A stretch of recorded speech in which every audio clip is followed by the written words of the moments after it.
ഞാൻ ഈ ക്രിസ്മസ് പ്രഭാതത്തിൽ ഞങ്ങൾ ഈ വിവാദങ്ങളിലേക്ക് കൊണ്ടുപോകല്ല, എങ്കിൽ കൂടിയും കഴിഞ്ഞ ക്രിസ്മസിനൊന്നുമില്ലാത്ത വിധം നമുക്ക് ഈ ക്രിസ്മസ് കരോൾ സംഘത്തിന് നേരെ ആക്രമണം ഉണ്ടാവുന്നു. അപ്പോൾ ഇന്ത്യയിൽ പലയിടങ്ങളിലും ക്രിസ്മസ് ആഘോഷങ്ങൾക്ക് നേരെ നമ്മൾ പ്രതീക്ഷിക്കാത്ത രീതിയിലുള്ള ഈ അട്രോസിറ്റീസ് ഉണ്ടാകുന്നു. അപ്പോൾ പുതിയ കാലത്ത് എന്തോ അത്തരം സംഭവങ്ങൾ, വിദ്വേഷവും വെറുപ്പും നിറഞ്ഞ ചില സംഭവവികാസങ്ങളൊക്കെ ഉണ്ടാകുന്നു. അങ്ങനെ ഉള്ള ഒരു അവസ്ഥയോട് എന്താണ് ടിനിക്ക് പറയാനുള്ളത്? പ്രത്യേകിച്ചും ഒരു ക്രിസ്മസ് രാവിൽ അല്ല ഒരു ക്രിസ്മസ് പ്രഭാതത്തിൽ ഇത്തരം സംഭവങ്ങളിൽ നിന്ന് സമൂഹം എങ്ങനെയാണ് മാറി നിൽക്കേണ്ടത് എന്നതിനെക്കുറിച്ച് ടിനിക്ക് എന്താണ് പറയാനുള്ളത്?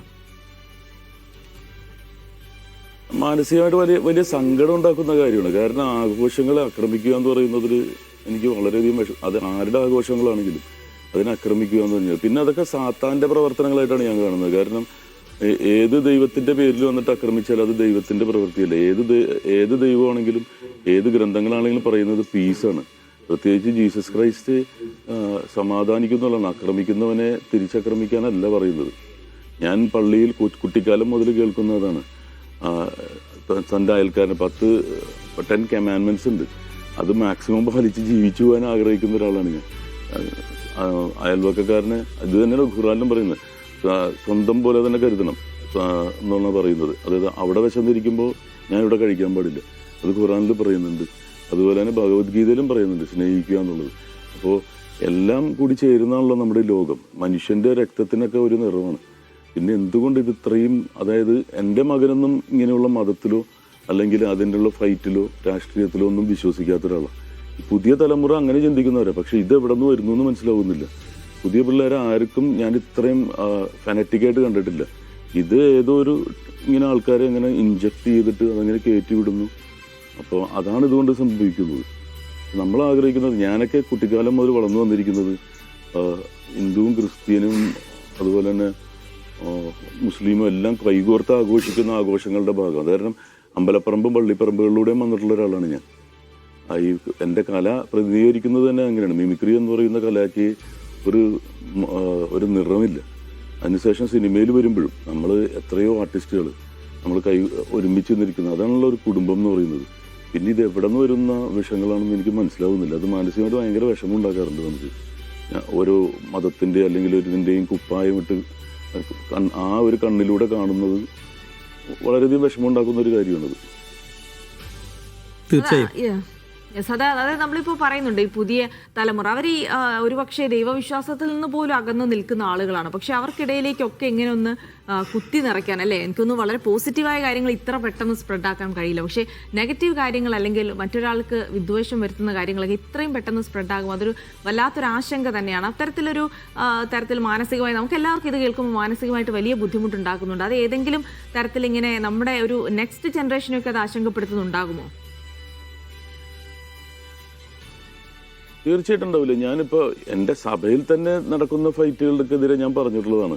എൻ്റെ കുട്ടിക്കാലത്ത് എൻ്റെ കൈ പിടിച്ച് എൻ്റെ മാതാപിതാക്കൾ ബസിലിക്ക പള്ളിയിലൊക്കെ കുർബാന കൊണ്ടുവരുന്നു. ഒരു പ്രാവശ്യം ചെല്ലുമ്പോൾ ഞാൻ എൻ്റെ മകനെ കൈ പിടിച്ച് അവിടെ ചെല്ലുമ്പോൾ ചങ്ങലയിട്ട് പൂട്ടിയിട്ടിരിക്കുക. സഭകൾ തമ്മിലുള്ള പ്രശ്നമാണ്.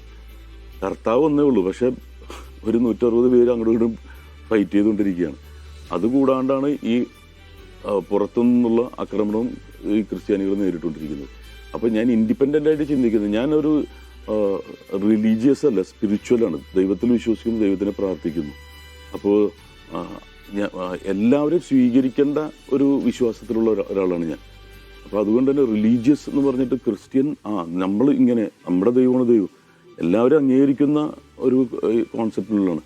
എൻ്റെ മകൻ അതിനേക്കാൾ ഇതായിട്ട് ചിന്തിക്കുന്നതാണ്. ഈ ഒരു ദൈവം കൊണ്ട് എല്ലാം കൂടി കിടന്ന് തമ്മിൽ തല്ലടിക്കുന്നു.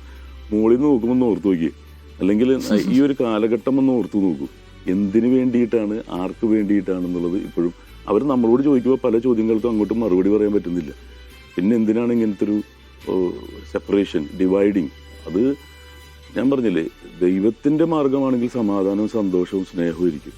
ഇതിപ്പോഴത്തെ ചെകുത്താൻ്റെ മാർഗമാണ് ഈ കൊല്ലുക, കൂടെയുള്ളവനെ ഉപദ്രവിക്കുക, ടെററിസം ചെയ്യുക എന്നൊക്കെ പറയുന്നത് ദൈവത്തിൻ്റെ മാർഗമല്ല ഒരിക്കലും.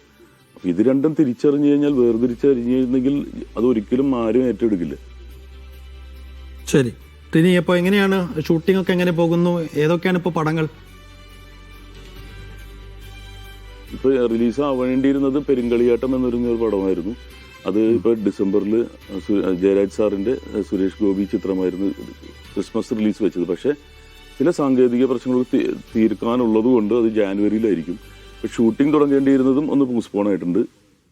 അത് ജോഷ് സാറിൻ്റെ പടമായിരുന്നു. അതുകൊണ്ട് കുറച്ച് എനിക്ക് കിട്ടിയതെന്ന് പറഞ്ഞാൽ കുറച്ച് കുടുംബമായിട്ട് ചേരാനും അതുപോലെ തന്നെ കുറേ നാട്ടിലെ പരിപാടികളിൽ പോകാനും സാധിച്ചു.